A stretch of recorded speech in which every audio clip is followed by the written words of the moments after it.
There we go. Okay. I think we're ready to go. Before you get started, I'm going to have to say goodbye to everybody. I'm going to take off. Okay. That way it's not awkward in the middle of your Yeah. reporting or whatever. I don't know if it's going to work or not, but we'll see. It's an experiment tonight again, so. I'll see you next week. I think it's one of Ribbed Hair's the, here again next week for it's our fly tying class. okay. Repairs Yeah, here. we're in person. So We'll see you Saturday for those that are going, and see you next Thursday for those that aren't. okay. All right. Have a good See ya. night. Enjoy dinner. All right. Okay. Welcome everybody. Tonight you're going to have to suffer with me, I'm afraid. Mike had a previous engagement, as he just said. He's got dinner with his aunt and his wife, and so it's up to me to provide the comic relief. So what I thought I would do, I think most of you know that I'm in the middle of trying to get my bronze award through FFI's fly tying group. Excuse me. And that involves tying three copies of 5 different flies. And the flies that I have to tie are the gray goose, the gold-ribbed hare's ear, woolly bugger, a pheasant tail variant, which is a dry fly, and the orange partridge, which is a wet fly. So I have already tied up and put in the box ready to go the woolly bugger, the gray goose, and the gold-ribbed hare's ear. I've been working on the pheasant tail variant, but it's got a little bit ways to go. I had a terrible time trying to find badger hackle. So I finally got it, and I'll be tying those up probably this next week. It has been an interesting adventure in tying because, I've been tying for a long time, and until I started looking at the grade sheet and how these things are scored and talking to Al and to a Jack Gillis down in Texas, who is my evaluator, these aren't the kind of flies that you take out and go fishing with. These are the kind of flies that you mount in a shadow box someplace. So I've never really concentrated as hard on getting things absolutely perfect. And I'll show you what I mean by that here as I go through tonight. But let me switch over to the vise and highlight me. There we go. And let me just highlight. All right, which one is zoom? There it is. Let me put the spotlight on myself. There we go. Can everybody see that okay? Yep. Okay. Yep. All right, let me show you some of the interesting things that I have found out about this.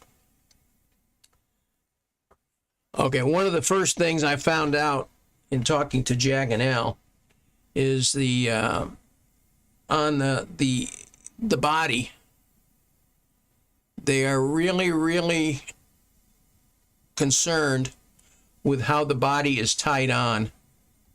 It has to be equally wrapped. They are actually looking at getting the proper width of the feather when you tie it on. And the thing that Al emphasizes is the fact that these ribbings, this has to be equally spaced. And every fly has to have the same number of wraps. So in my case with this fly, and this is the gray goose, I've decided I'll use a 5 wraps. So getting those 5 wraps on the hook and tying the body on so that it always ends at exactly the same place, so that the case can be exactly the same on all the flies, has proved to be an interesting challenge. And one of the things I noticed, and I think you can probably see it right there, you can see the peacock curl coming through. The wing case has a tendency to want to split. I've been fighting that for quite some time. And this is one that's obviously not going to go out, but it's going to be put in my fly box. But this is a reject. So let me show you. I'm going to try and tie one that I could send right now, but let me show you what the materials are. And let me go over here, and hopefully this camera's working. Yeah, there it is. Okay, these are the materials I'm going to be using for both flies tonight, the gold-ribbed hares here and the gray goose. The gray goose is going to require 3 materials is all it takes. The goose feather, right here. Peacock curl, right here. The ribbing is silver ribbing, right there. And the hook is a number 10 scud hook. So let me grab this stuff and bring it over to the bench. I've already got the tail or the feathers cut and set up and ready to go. So, and I'm going to be using Semperfli Nano Silk tonight in black. And my thread came out, of course it did.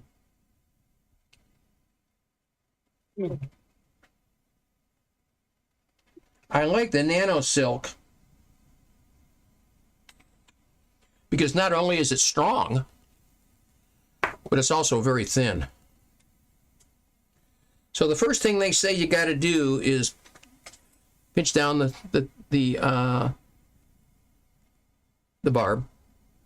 So I'll just put that right in there and pinch it down. And the switch screens. Huh? Oh, thank you. Yeah. I'm all by myself tonight, and there we go. So let me just put this in the vise. Okay, that looks good. All right, and I'll just put a thread base on this, and they say the thread base should go all the way back to just beyond the bend in the hook. And the only problem I've had with this Nano Silk is how slippery it is. And Mike warned me about that when I first started using it. And tying around the camera isn't making this job any easier.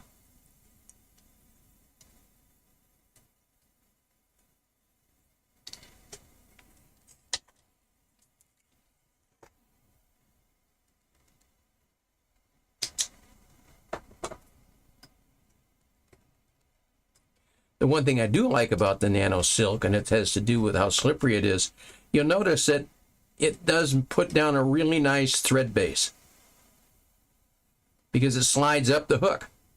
Okay, I'll bring this back up here. Now, the next thing that's got to go in is the silver wire. And what I use is this right here. Let me see if I can get that up. There you go. This is what they call wire lace wire. It's used by jewelers, and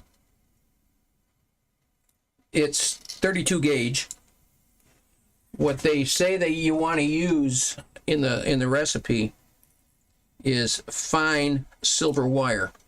I tried fine silver wire, and it did not work at all. I mean, the silver wire just absolutely disappeared into the feather fibers. So I went with this 32 gauge, which is about the same, someplace between a small and a brassy. And it works pretty good. Now, they say you got to tie it on the bottom of the hook. And since I'm going to reverse wrap it, it needs to be on the bottom and on the far side. So I'm going to start right up here and wrap this in, tie it in, take a few wraps, and now I'm just going to kind of pull it back. There we go. And then I'm going to hold it down below the bottom of the hook. Oh, came undone.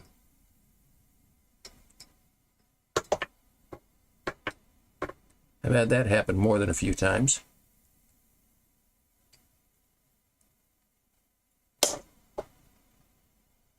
That'll solve that problem. There we go.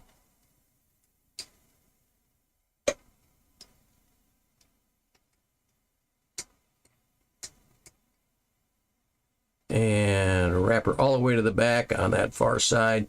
So it's actually on the bottom of the hook, and the evaluator said he will look to make sure that it is, in fact, on the bottom of the hook. I'm not sure how he's going to do that, to be honest with you. Unless he has to look right here at the very end. Okay, the next thing I want to tie in, and I'm going to put my thread right there. that's where I want the body to end. It's right there.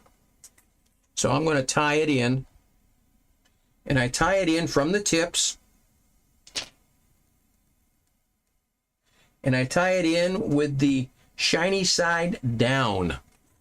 And again, according to the instructions, this has to be tied on the bottom of the hook. So I will start this. Couple of wraps, and then I'll hold it down below.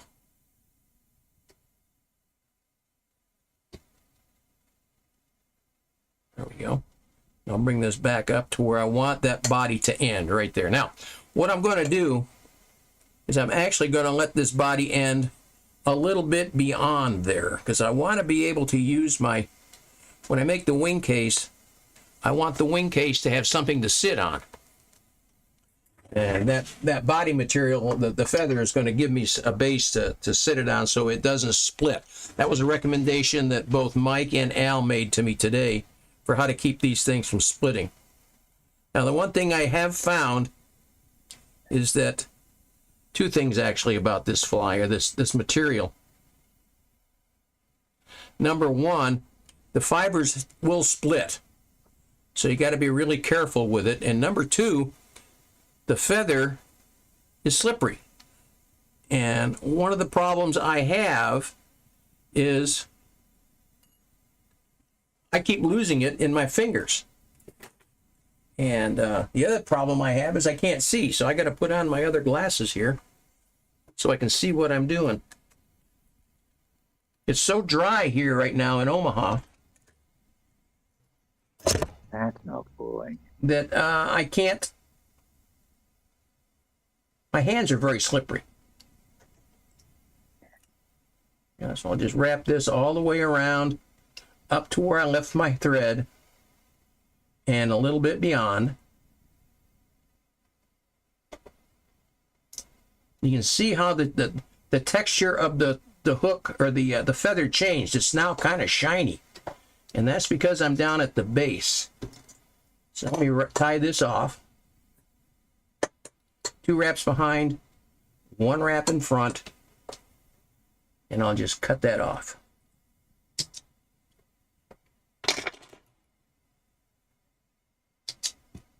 There we go. I'll wrap back, give myself a fairly good base. Okay. So there. Now what I need to do is look over this thing really close and make sure I don't have any spaces any place on it, and then that looks pretty good. Now, the silver wire has to be reverse wrapped, which is the reason I tied it on the bottom and on the back side. So I'm going to bring it over, and now here's the tricky part. 5 equally spaced wraps. There's 2, 3, 4, 5. And you see I'm a little short here. I want this wrap to finish just a little bit further, so I'm going to start over again and make them a little bit further, space them a little bit further apart. Now, if this was a fly I was going to use to fish, I'd say the hell with it and just tie it and let the next one come in. So, but this one is going to be for an award, so. 3, 4, there we go. 5. That looks pretty good. I'm going to bring it forward a couple of more times. I'm going to unwrap this. I'm going to come secure that down.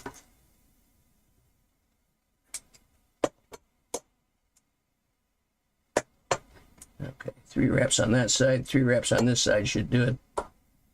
And this stuff helicopters off really nice. Well, at least it did. There we go. Now, when I'm tying a bunch of these, this is where I stop. I put a 1/2 hitch in it, and I put this aside. Come over here, look at it. Yeah, those wraps are looking pretty good, and they are equally spaced on all sides of the hook, so I think that body is ready to go. Now, the next thing I need to do is put the wing case in.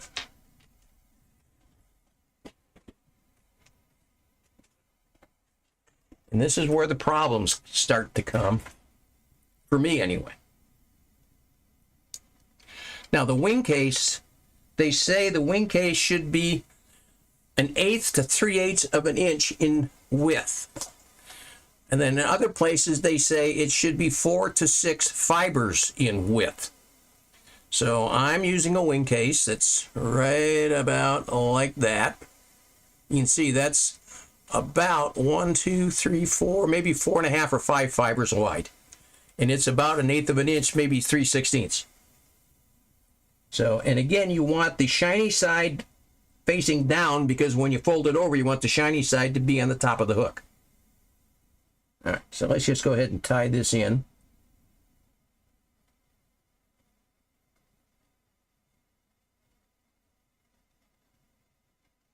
Come on.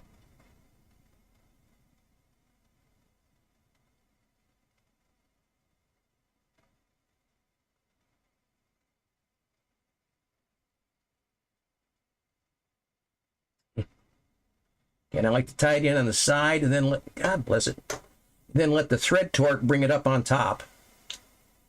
There we go.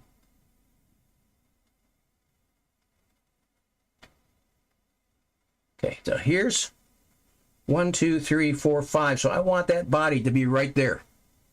So I'm going to tie it back over that one last silver wrap. Right there.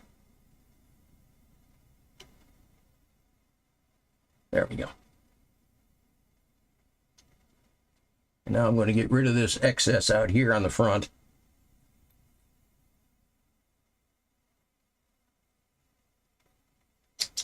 Well, there we go. I'm going to tie that down. And bring it, okay. The last thing I need to put on this fly then is the peacock curl. Now, when I first started tying it, I tried to tie with, let me put this back here. Yeah, I tried to tie with a strung peacock. And what I found was that the strung peacock is really thin, and it's doesn't have very much bulk. So I went ahead and decided to go with a peacock eye. And what I want is, I want this, if you look at it, there's two sides to it. And one side has the rachis, you can see it very plainly, and the other side you can't. You want that rachis to lead the fly. Okay, so there's my side with the rachis on it. I'm going to tie this in right about here. Oops, wrong end. I got to tie it the tips in from the tip end, not the butt end. Okay. Yeah. So I'll tie this in right here like so. And tie it all the way back to where I tied in that feather. Bring it forward.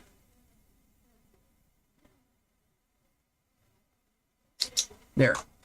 Now, I found that I have to leave at least, see how much bare hook I've got, or bare stem I've got there on the front of the hook, right between the, a little less, just an eye or a little less than an eye of bare hook.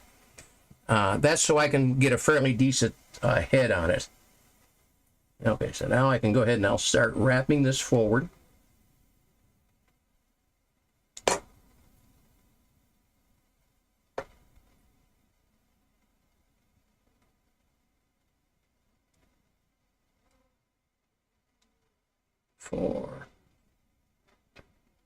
Four or five wraps I've found is about what works. Okay, one more right about there. There we go. Tie that off. Two. And one front. And snip it off. And now here's where the interesting part of the puzzle comes together. See if I can bring this forward without splitting the wing case.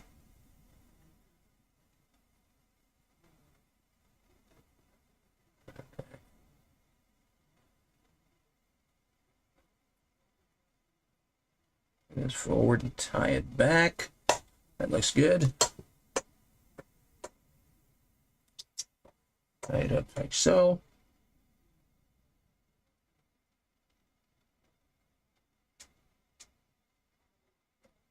Okay, now it's just a question of putting the head on it. And that wing case got twisted a little bit. Let me see if I can bend it back around.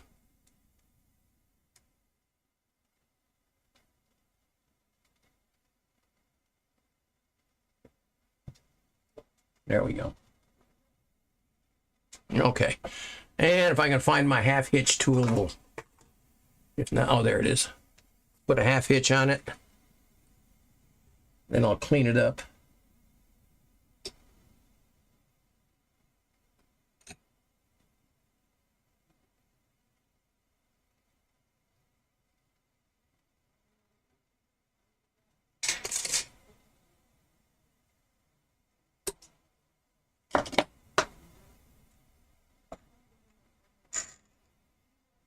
Okay, that's the Gray Goose. I got some garbage here. I'm going to show you a little tool that I found that really works great. It's called a thread zap.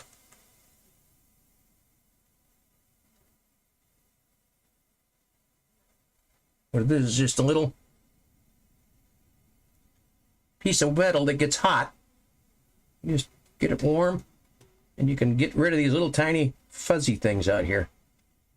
Just burns them off. You got to be careful that you don't get the thread, though. There we go. I got a piece of thread right there I'll get rid of. And I got one little fiber right there. There. So there it is. There's the Gray Goose. Now, if I were to evaluate this, I'd say the body's okay. I would say that the silver wrappings are okay, except I've only got 4 that I can see because the 5th one is hiding underneath the wing case. That'd be lose a point. The wing case, you can see here it's crooked. I didn't pay much attention to it, so I would probably take a point off for that. And there's several other things that I would probably deduct points for. So, but that one would probably pass, I think. I don't know. But there's a Gray Goose.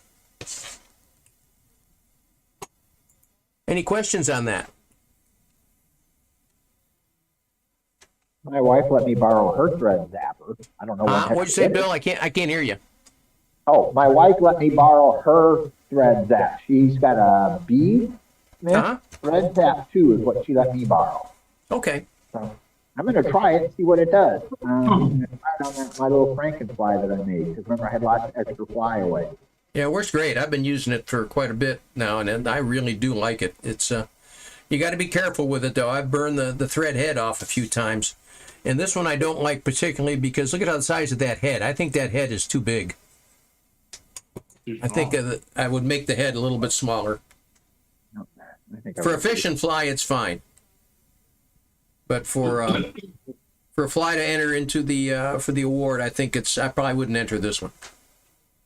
So. Are you allowed to use soft text or something like that for the wing case?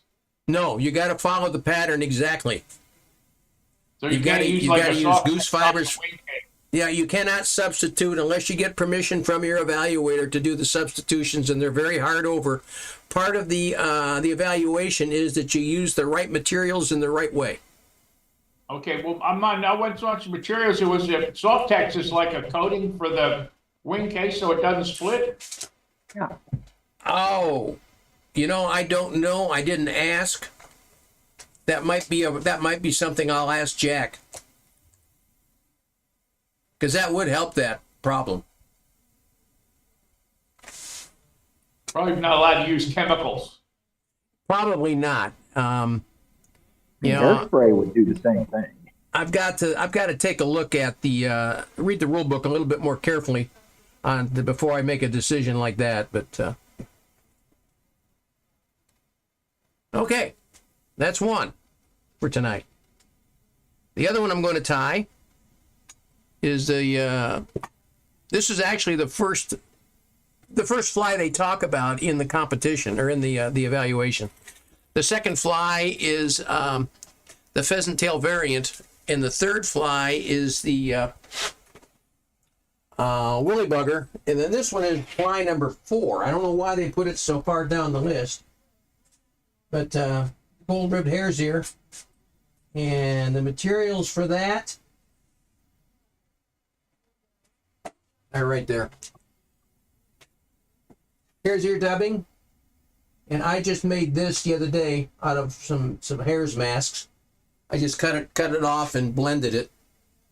Hare's mask, because the tail has got to be out of this part of the skin right here. Wire, and they don't specify a lead wire size. They do specify a lead substitute wire, so I can't use lead. And I'm using 15 thousandths. They say 10 to 15 wraps of lead on the fly. And turkey tail for the wing case. And then the hook is another size 10, but this time it's a 1X long nymph hook. And I had a devil of a time trying to find these hooks. I finally went to the wholesale fly warehouse. Okay, back to the vise. Mash the barb down.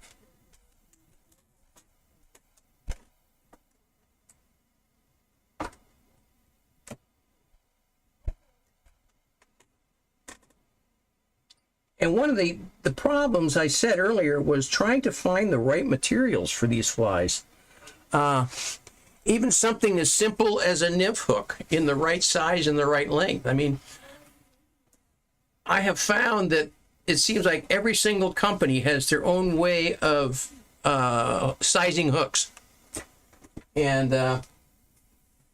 it took me quite a while to finally get to the point where I could find a hook that I thought would work. And we were talking about it yesterday on the East Meets West with Al Beatty and Eric Austin. And even the professional tiers are having issues trying to find materials.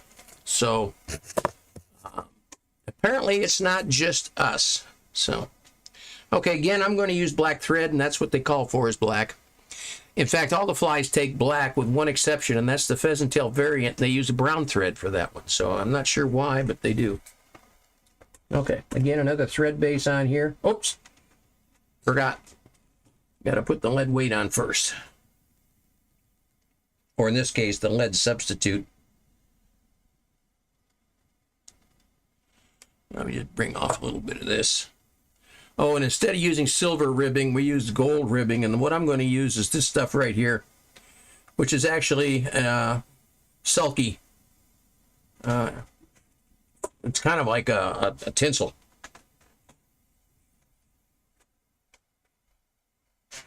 Okay.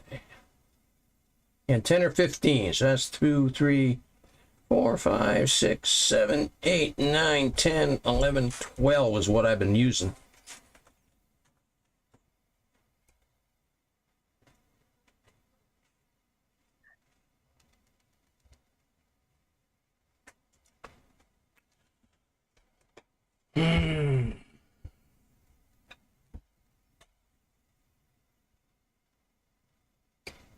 And I hear my wife coming downstairs, so I'm not sure what that's all about. Maybe nothing.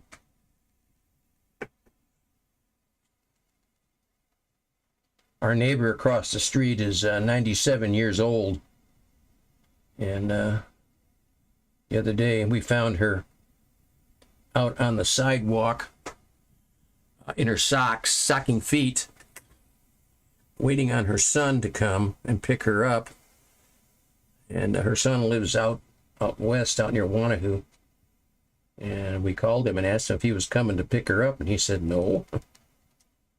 So, and she said we took her in the house and everything, and she said she couldn't get her stove to work and that her husband was going to be home pretty quick and she needed to make dinner for him.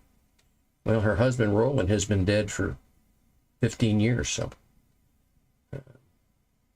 we're afraid that we may have to do something with her. The family doesn't know quite how to handle it, and that's kind of sad.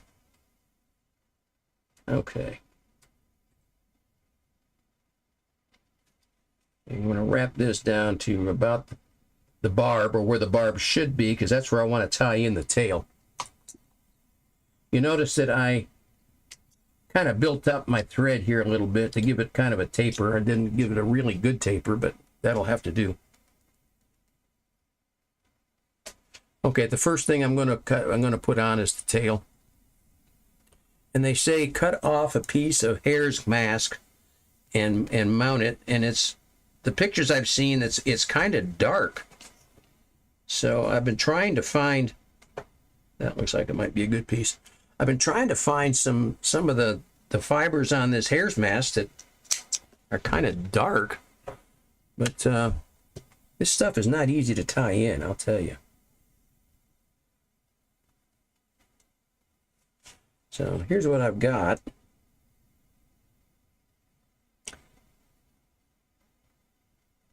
Okay, there it is. And that's way too much, so I'm going to clean this out.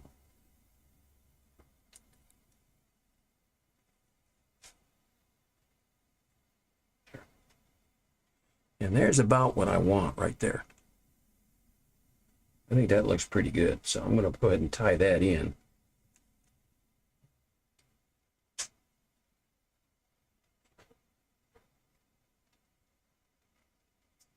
Before I go any farther, yeah, that looks pretty close. That looks good. Maybe a little bit longer on that tail. There we go. And I want to tie it in right on the top of the hook.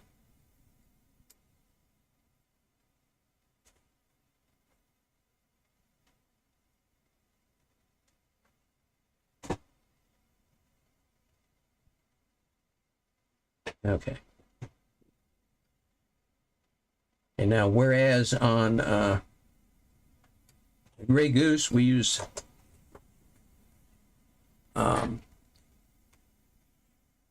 feathers for the body. In this one, the recipe calls for, here's her dubbing, light. So I made mine out of the fur off of this hare's mask right here, and an old coffee maker. And I use a trick that Mike showed me on this. I'll show you in just a second as soon as I get it out. There we go. Okay. What Mike does is he cuts off the corner of the package. See that? And that way we can get it out without having to go through the whole pack. And I'm going to put some wax on this thing. Now, Al does. Oops. Hit the camera. There we go. Al recommends that when you take the cap of your dubbing wax off, you put it face up or open end toward you on your desk. Excuse me. Then when you're done with it, you stick it right back in. Apparently he's had more than one occasion where he's had his wax come off and fall in the trash can. Okay. Now I'm just going to kind of touch this on here, touch dubbing it.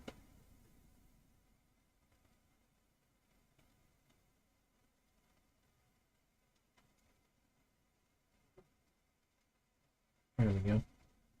And it's not working, so I'm gonna turn it the other way.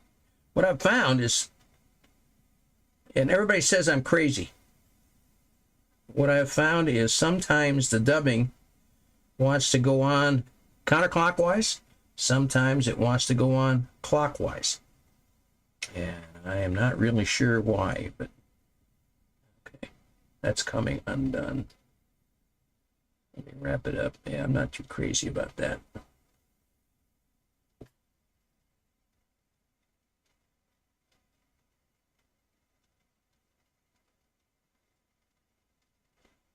See how that's coming undone?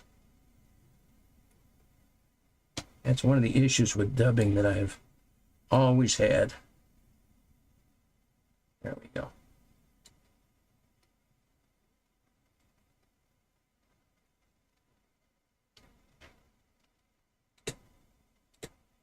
This just doesn't work. Using the wax dog, whatever, or that stick kind of glue. Yeah. I don't like the, this is the first time I've tried it with the wax. And I'll be honest with you, I'm not too crazy about this idea. So I'm going to do it without the wax. Darn, where did I put the light stuff? There it is.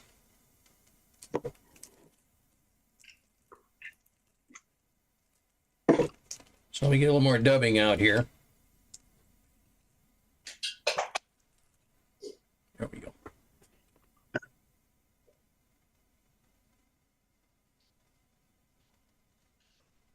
Tell you the truth, John, wax is not the answer for the kind of dubbing that you're doing. I'm thinking you're right, Al. It's the wax is made for touch dubbing, and that is far from touch dubbing. Yeah. I thought I'd try it tonight just for the heck of it. Well, it was an interesting experiment. Yep. I could only stay a minute, but I wanted to pop in and just say hi anyway. How's Gretchen?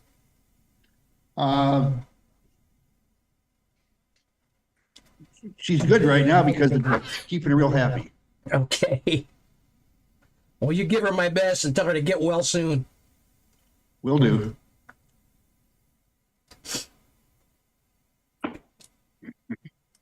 Oh, you know what I did? And nobody caught me on it. I forgot to put in the tinsel, the ribbing.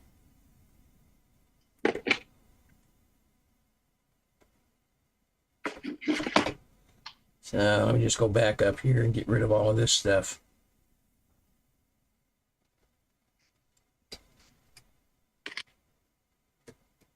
There we go.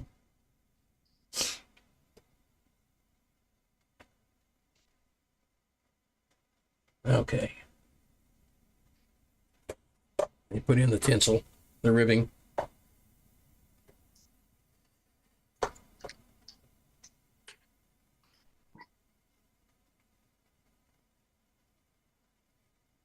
There we go.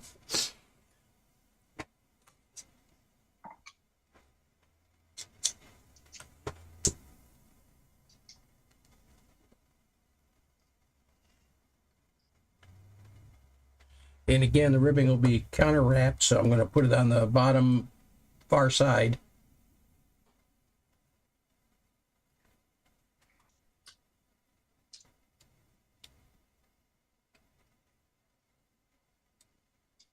Not too crazy about that tail, but I'm not going to go back and fix it right now. Looks a little long and a little thin to me. Okay, let me grab this and get it out of the way. All right, let me try to dub this now. We'll dub her without waxing. The secret I've found to dubbing is to use a little bit at a time.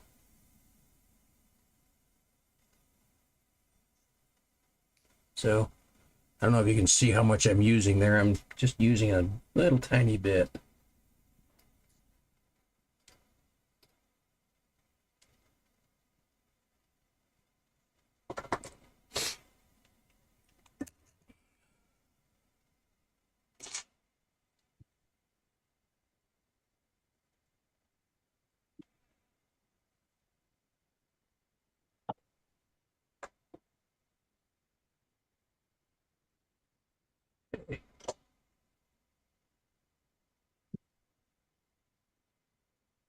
That looks better.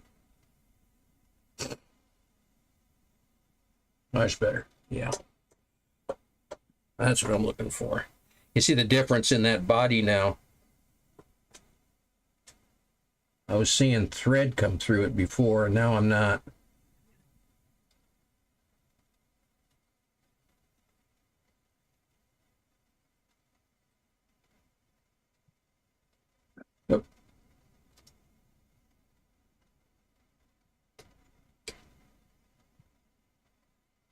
And just a little bit more, I'm thinking.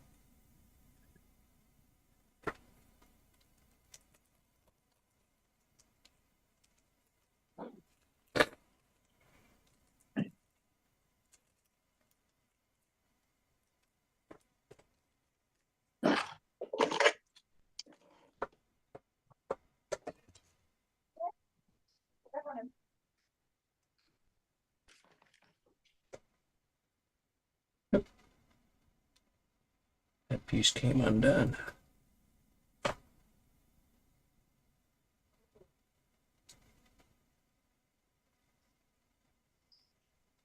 What you doing? Bringing you food. Oh, thank you. Okay, just a little bit more here. Beef Oop, that's way too much. and ketchup fried. Bill, could you mute yourself, please? Oh, I'm sorry, gentlemen.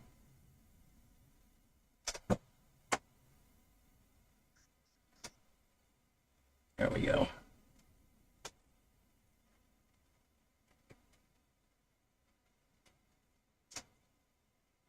Okay. Now for the counter wrap. And again, I'm shooting for 5 equally spaced wraps. 1, 2, 3, 4, 5. I think that will do it.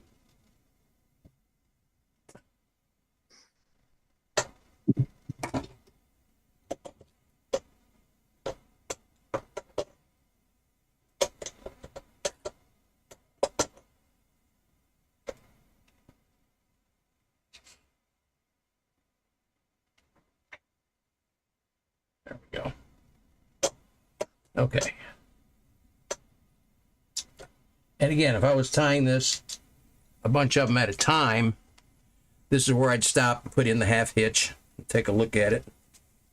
So I can see I got a piece of tinsel hanging, sticking up there. So let me see if I can get rid of it.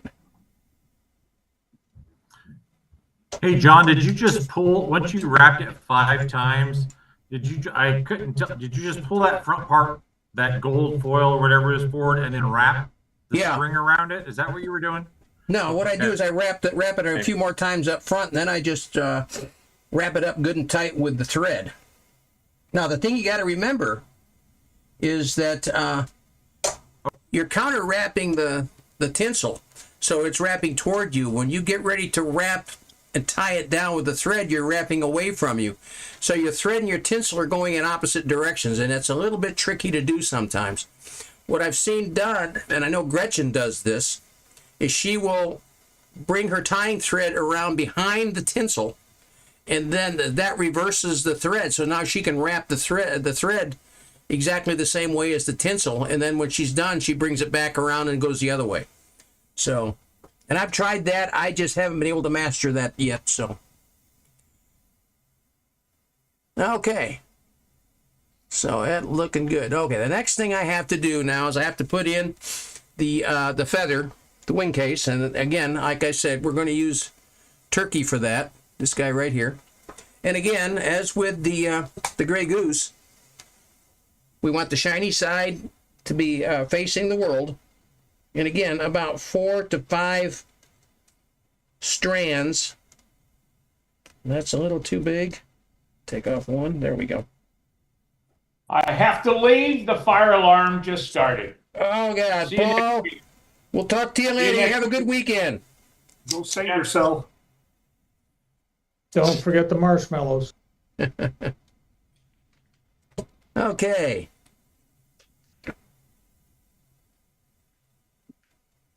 I'll turn this upside down. There's the dull side, I think. That looks dull. And again, I'll tie it on my side of the hook and let the thread torque take it to the top of the hook. Oh, that looks pretty good. And come here, a few wraps.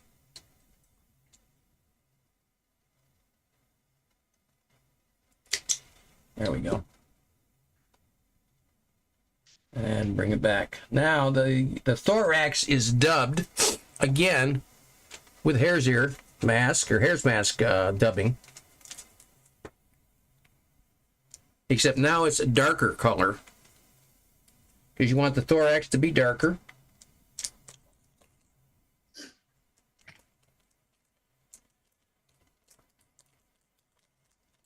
Now a lot of people tie this with pheasant tail as the tail and not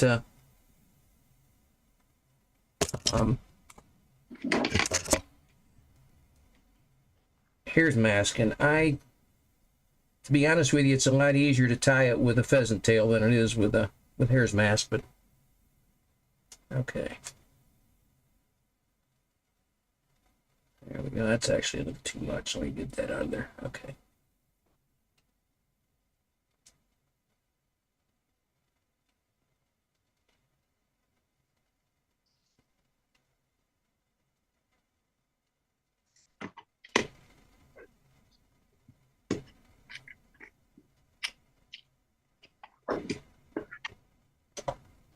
Okay. A little bit more on there. You want a pretty good thorax. You want it to be larger than the rest of the body.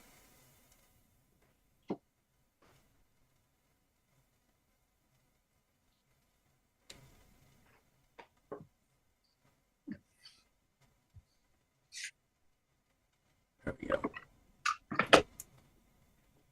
Okay, let's bring her forward and tie it down. Let me just check. Yeah, see, I did the same thing I did on the gray goose. I got it a little bit off center. So we'll bring it back over to center. Okay. We'll tie her down.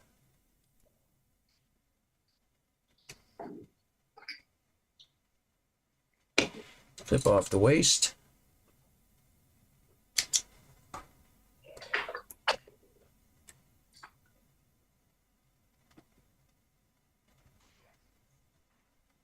I got an awful lot of hack or fiber left out there I'm going to have to clean up.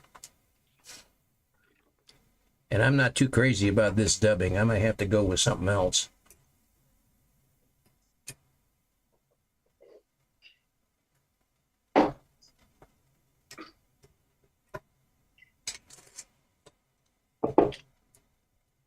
Okay. And there is the gold ribbed hare's ear.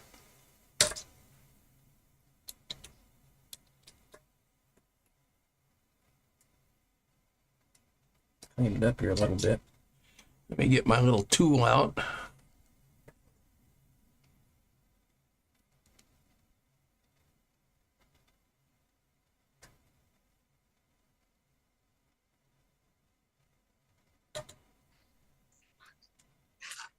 Okay.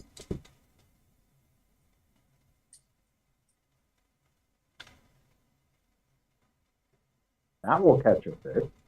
And there you go. There's the gold ribbed hare's ear.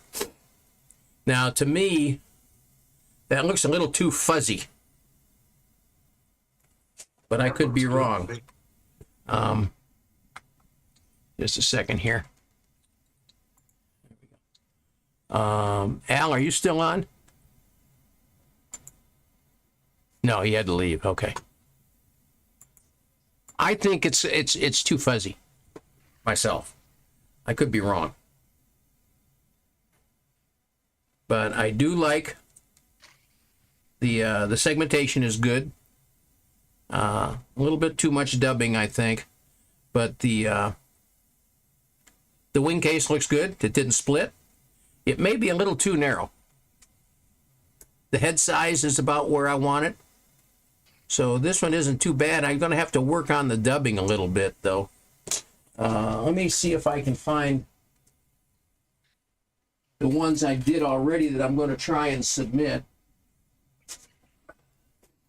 John, have you considered using a dubbing loop on those? Because you have the dubbing from that hare's mask is fairly long, and it's hard to get that to really grab itself when you're just twisting it. If you use a loop to trap it, you might have better luck. Yeah. You know, I actually have thought about that, Roger, and where'd I put it? I knew I was going to do that. And I haven't come up with a decision yet as to whether or not I've got to talk to Jack, because they do not mention using a dubbing loop.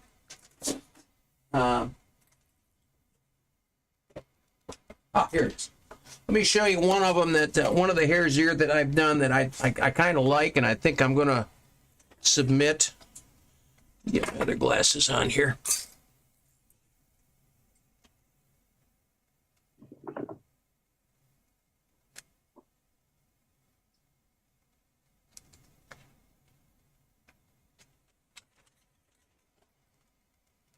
This one will go in my fishing box. But here's the one that I've got set aside so far to go to. And you can see there's not much. The dubbing looks a little better there.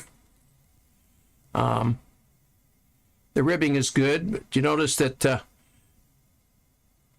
case did not split like I've had on some of them. So I think this one looks a little bit better to me. The tail is a little bit too thick for my taste. But I was going to ask about that, John. Is the tail on this is a lot bushier than the other one? But which is the preferred? Do they give you a kind of a model to look at? No measurements at all. Just a second here. Let me see if I can. Let me see if I can open the book.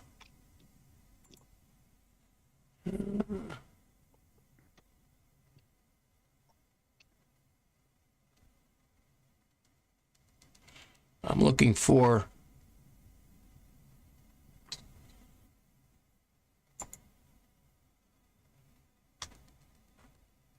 There it is.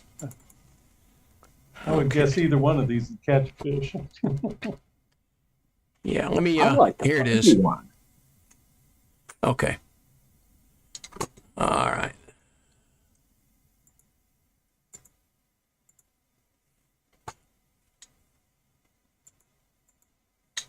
Okay. Let me see if I can share this. Where's the zoom? Here it is. Okay. Find my share. Figure out how to do that. Okay. Oh, there it is. Share screen.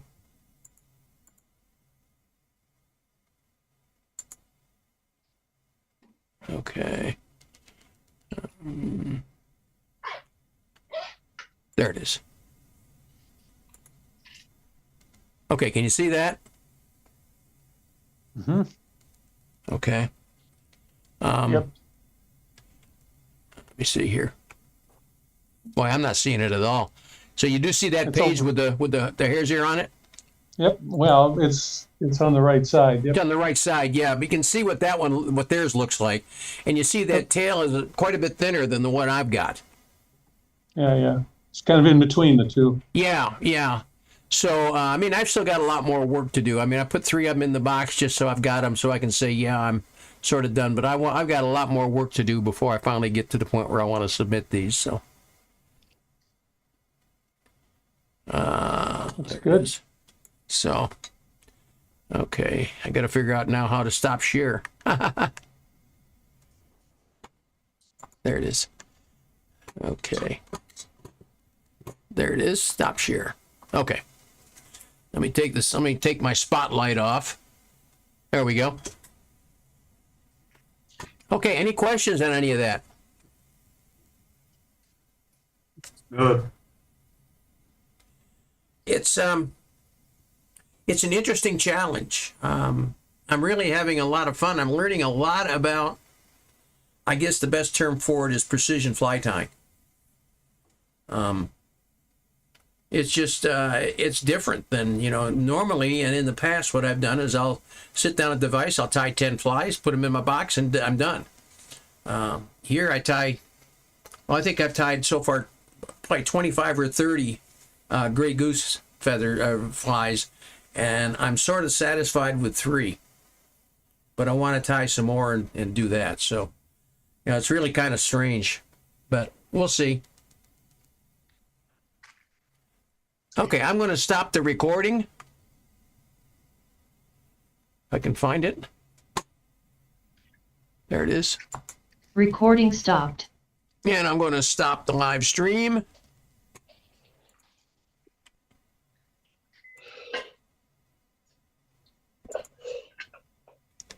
Okay.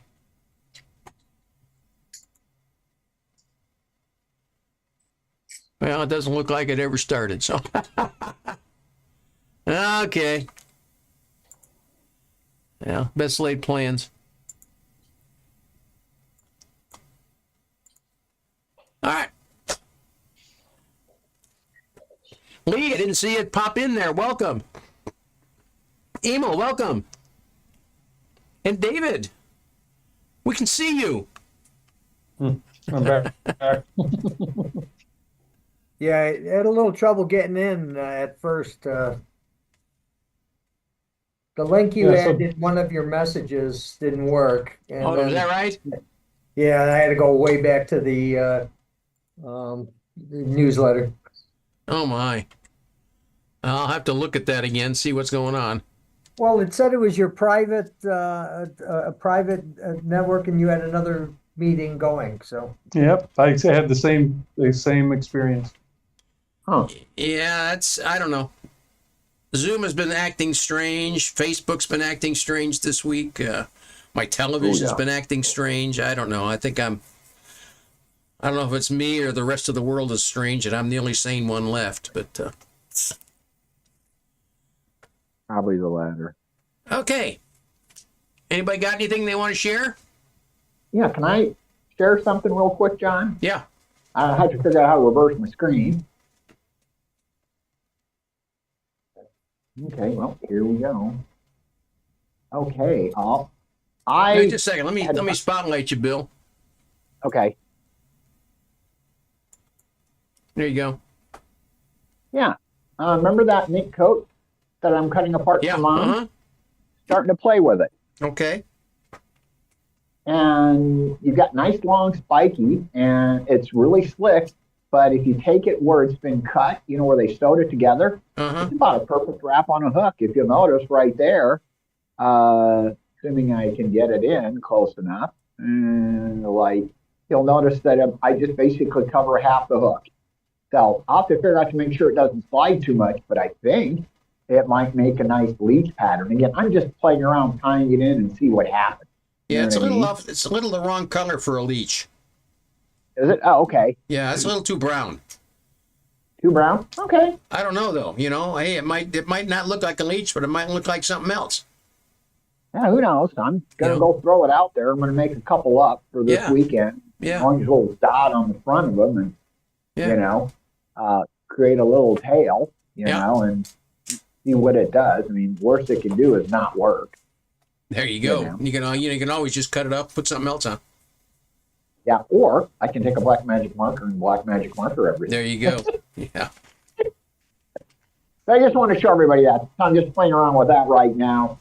You know, those people that were at a lot of us that were at the meeting in, what was it, October or something, we all got a little hunk of it, and I'm getting ready to cut up another one of Mom's coats and, Okay. you know, give it away to whomever wants it.